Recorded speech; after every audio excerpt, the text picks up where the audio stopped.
Zero tolerance for digital failure. But the second rule is, we're entering a world of good enough technology. Phone's great, Skype's good enough. Okay. MP3 is good enough. The netbooks are good enough. Gmail is good enough. The flip cameras are good enough. And Blu-ray isn't taking off because for many people, the DVD is actually good enough technology. And what we're entering is a world where the old ideas will build a Rolls Royce, but it doesn't work, doesn't apply anymore. The new normal, speed, is more important than the ultimate perfection. Now, I have no idea what business you're in, but the media sector, I hope you're not in the newspaper business. This is employment in the newspaper industry in the US. World War II, peak in '88, and a slaughter in the last quarters because their analog revenues are going down and digital isn't taking it fast. I hope you're not in the book business. It's a fight out there between Apple and Amazon over the ebooks. It's a horrendous fight. In January, Amazon announced they were selling more Kindles. They were selling more Kindles than paperbacks. And 4 weeks ago, they announced the Fire tablets. And there we saw is that they're actually now selling more paperbacks than hardcovers combined. Kindles, more Kindles than paperbacks and hardcovers combined. Hope you're not in the music business. This is overview of the revenue in the music industry. Vinyl, remember that? Cassettes, the golden days of CDs. And look at the red. That's what's left in the digital era. And you say, well, that's piracy. It's not piracy. I mean, we copied CDs and we copied cassettes. You remember that. But the biggest change is, in the CD era, we bought albums. Do you still remember buying an album? You bought an album, 10 songs, 9 were crap, 1 was good, but you bought the album, yeah? In the digital era, you only buy the song that's really good. And 79% of the red goes into Apple's coffers. That has transformed the industry. Education. Have you been in a classroom recently and seen the frightened look on the teacher's eyes? Finance. The world of finance is being reshaped as we speak. People don't need banks, they need banking. A statement made by Bill Gates in 1983. He was right, he was early. PayPal is becoming one of the top 5 financial services providers in the world today. And if you see what Google is doing with Google Wallet, I mean, the banks are being transformed under our very eyes. Retail. I have 2 of them on my iPhone now. And I love them. I can scan any barcode, and it will tell me, don't buy this here. Now, it's 15% cheaper 2 blocks down the road. Well, the effects will be tremendous. So if you think that we have arrived, I think we're only halfway there. We're entering one of the most exciting eras. And we talked about vinyl. And maybe some of you will still remember vinyl. Maybe some of you will still have vinyl. But it was amazing in the 80s when we saw vinyl being thrown out and replaced by CDs. And all of a sudden, the stores were all about CDs. And then recently, CDs are out and it's MP3. But what is the most amazing is that all of a sudden, vinyl is now retro chic again. Retro is, vinyl is getting in fashion again. If you want to be the hippest person here in Berlin, you have to walk out with a vinyl record under your arm. You will be the most retro chic person to walk the streets of Berlin. Now you say, okay, I listened to the guy, close the keynote. If we in our company actually don't do anything, but wait long enough, we can become a retro chic company. I would not recommend that strategy. I think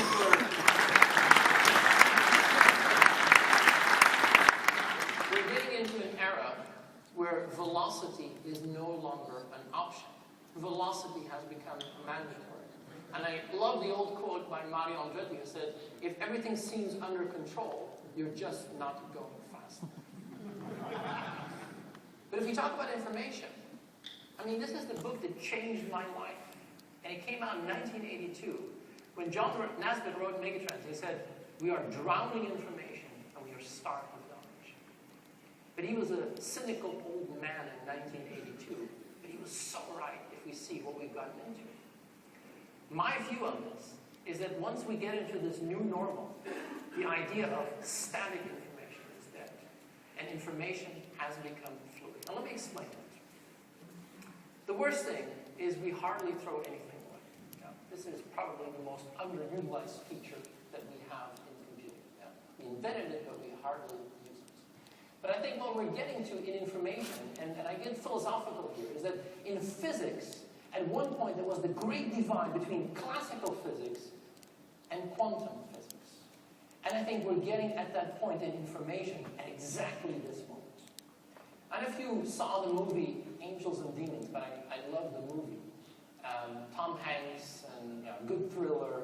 And what was interesting is there was a very interesting passage about the Vatican archives. Tom Hanks is a professor who is allowed into the Vatican archives. That's a very rare opportunity because nobody is allowed to see the Vatican archives. But the Vatican archives, in my opinion, are the old normal of information management, where the most important thing about the Vatican archives is don't lose anything. That's the most important thing about the Vatican archives. Access to information is not something they actually like in the Vatican archives, but the main philosophy is don't lose anything. And I think that's the era that we're now seeing to a close. That's the old normal of information management, where our concern was don't lose anything. And we're getting into the new normal of information management, where information velocity becomes important, collaboration becomes key, and the fluidity of information becomes the driving force. And I can tell you, in the new normal, it's information velocity and information fluidity which will determine whether your company will survive or not. I read this article from McKinsey on recovering from information overload, where they say, well, the biggest problem is that we have silos of information and people don't have the possibility to actually transfer information from one silo to another. That's one problem. But the main problem today is fluidity. Static information was wonderful in the old normal, but if we want to survive in the new normal, we have to think totally different about information. And this is not just about content or content management. This is the broader scope of how your company is going to operate in the next 10 to 20 years. This is a stupid question. Is information strategic? I've read hundreds of books on the subject. I've written two myself. But I come to one conclusion. There's only one answer to this question, is information strategic? And it was given by, I think, the most influential thinker of our times. This man, who is one of the greatest strategists that ever lived, Professor Dr. Iron Mike Tyson, had, I think, the most brilliant statement on strategy when he said, everybody has a strategy until they punch you in the mouth. And I think that says it beautifully. I think we are at a tipping point. We are halfway there in a transition. I could have spent an hour talking about the tiger, but I didn't want to talk about it. I think this changing landscape is much more interesting. And if you look at that big picture that is happening, I want to finish by talking about this book. This book, Built to Last by Jim Collins, came out in 1995. 1995, 15 years ago. And when they wrote the book, he said, these are 15 companies which are built to last, and these are 15 companies that are not going to make it. And he put them side by side. And one of the companies that he put in the built to last category was Motorola. Motorola was a pioneer in wireless. They invented the car stereo, they invented the walkie-talkie, they invented the cellular phone, they invented wireless communication. And this summer, they were acquired by Google for $12.3 billion. It's a lot of money, but for Google, it's not a lot of money. They spend that much on daycare. It's pocket money. But when the analyst asked, why did you buy Motorola? For the customers? No, not for the customers. For the product? No, not for the product. For the people? No, not for the people. For the brand? No. Just for the patents. They only bought it for the patents. Can you imagine working at Motorola your entire life? Getting up at 6 in the morning, beating traffic every day, reading in the paper, we've been acquired by Google. For us? No. No. For the products? No. No. For the market? No. For the customers? No. No. For the brand? No. Just for the intellectual property. But this company was built to last, according to Jim Collins, just 15 years ago. We're getting into a world of extreme volatility. And what is interesting is we probably fundamentally have to think how we operate as companies. Companies today are very structured. The problem is, as companies grow, they become less productive. There's a horrible statistic that came out last year that showed as companies grow, their productivity drops. And there's a 3-2 law which says if a company becomes 3 times as big, their productivity drops by 50%. Now that's horrible, because many of you work in companies where your only ambition is to grow. And this says if you grow, you will become less productive. Compare this to a city, which are totally different. The bigger a city, the more productive, the more innovative, the more creative, the more Nobel Prize winners. And why? Because cities are not top-down controlled. They are organic, and they behave as a network. Today, many of us work in companies where we have structures and silos and org charts. And we have put our information behavior in pretty much the same way. We're entering an era where that doesn't work anymore.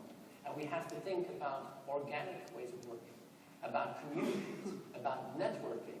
And if a company has to become more like a network, I can guarantee you information will have to flow as a network as well. I don't believe in the old information management anymore. I believe in a concept of information fluidity. This is an important point. You've spent 20 years, 10 years, 15 years doing information management, but you will come at a point where you will have to decide if you can take your company to the new normal. This is a time for you to think about what legacy you are going to leave once you go forward into this era of the new normal. And I don't want to depress you, but the world of technology in the new normal is fascinating. The way people will communicate, interface, collaborate going forward is brilliant and mind-boggling. But I meet too many of your companies where that sense of excitement doesn't really radiate through. And that's a damn shame. I also don't think that the world of IT and business are separate things. In the new normal, they are actually just the same. There is no more business strategy in a company, and there is no IT strategy. There is no business side of your companies and the technology side of your companies. In the new normal, if you want to survive, you have to tear down the walls between the business side and the technology side if you want to survive in the new normal. I think you guys have played a very important role. Information is the new oil. Information goes from static to fluid. But I think you will have to show leadership in your company to make that happen. My favorite colleague at London Business School is Robert Goffey, who wrote a brilliant book on leadership called Why Should Anyone Be Led By You? And he comes to 2 conclusions. Leaders take risk, and leaders have charisma. You will have to take risk. The new normal is about risk-taking. You will have to take risk. But you will also have to radiate this out to the rest of the organization. This is difficult. Risk-taking is difficult. This is difficult as well. I sometimes have people who come to me after and say, Peter, I have charisma, but the other people don't see it. Well, that's a problem to start. I will conclude with this. I was asked to do a motivational keynote a while ago for a company that didn't get digital at all. Didn't get the new normal. And the CEO said, I have 200 of my managers, you have to shake them up. And he says, we'll do something funny. Before you're on stage, we'll put a comedian on stage. The audience doesn't know he's a comedian. We'll put him on stage as the world guru in change management. So the guy comes up and says, well, I'm a guru. Change management is my middle name. 40 years of change. I've come to one conclusion. He said, everything in life is a circle. If you look at patterns, nature, you cut a tree. If you look at the earth, the moon, the sun, he says, it's very simple. Everything is circular. And you're here and your competitors are there, what do? You start to chase your competition. This is stupid. Because by the time you're there, they're already here, and you're just tired. And the more you try to chase them, the more tired you get. You will never catch up. But, he said, everything is a circle. If you do nothing, stay exactly where you are at a certain point in time. You got the joke. Huh? There were 200 people in the room. 180 said, that's a good idea. Just do that.